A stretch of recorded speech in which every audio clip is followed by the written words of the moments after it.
तुम्ही पाहत आहात MCN news Marathi. Shegaon railway स्थानकाजवळ 6 जून रोजी पहाटेच्या सुमारास धावत्या ट्रेनमधून पडून एक 34 वर्षीय तरुण गंभीर जखमी झाल्याची धक्कादायक घटना घडली आहे। या अपघातात तरुणाच्या एका हाताची बोटे कटली असून त्याची प्रकृती चिंताजनक आहे। मात्र या अत्यंत गंभीर प्रसंगातही शासकीय 108 रुग्णवाहिका वेळेवर उपलब्ध न झाल्याने प्रशासनाच्या कारभारावर पुन्हा एकदा तीव्र संताप व्यक्त केला जात आहे। अकोला शहराच्या दापकी रोड परिसरातील रहिवासी असलेला विक्की रमेश वनतडस वय 34 वर्ष हा तरुण ट्रेनने घरी परतत असताना काल पहाटे 5:30 वाजेच्या सुमारास शेगाव रेल्वे लाईनजवळ धावत्या ट्रेनमधून खाली पडला।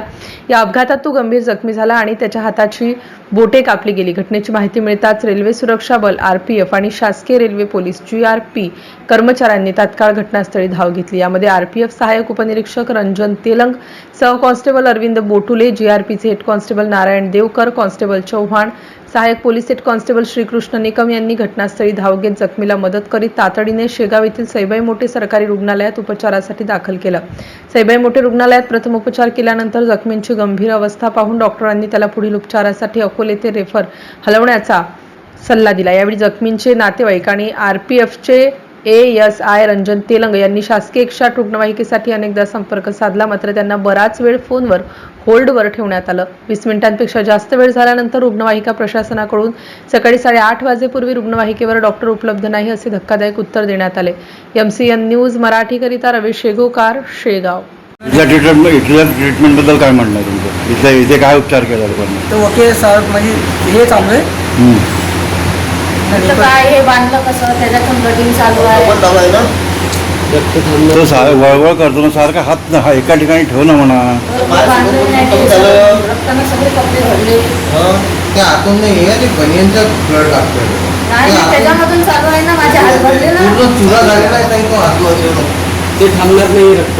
त्याचा हात जो आहे ना ट्रेन खाली गेलेला आहे, तिथं ब्लड थोडं गेलं त्याचं यांनी आणलं। यांच्या ट्रीटमेंट बद्दल इथे काय म्हणणं आहे? जिथं ते पडलेले होते तिथून आम्ही त्यांना ॲटोत टाकून इथपर्यंत आणलं। त्या डॉक्टरांनी त्याचा इलाज केला आहे, त्याला रेफर केला 108ला। आम्ही सुद्धा कॉल करतो, ही सुद्धा कॉल करतो। आतापर्यंत 108 आली नाही। 108 आली नाही? बरं, ठीक।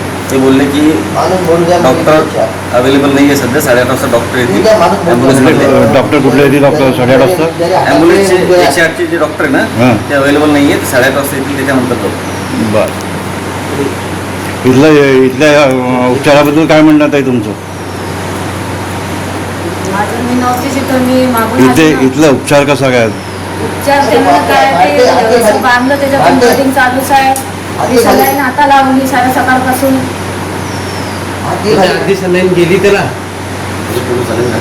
एक झालेली आहे, आताच लावली ना, सलाईन झालेली त्याला। त्या जल पाहिला आता लावे सलाईन लावली नाही लावली, शुद्धी लावली, तू सुट्टी जल पाहता जल लावलं का निघतं सलाईन, मग सलाईन कुठून टाकली तुम्ही? घ्यायचं का तिकडं सलाईन टाकली तुम्ही?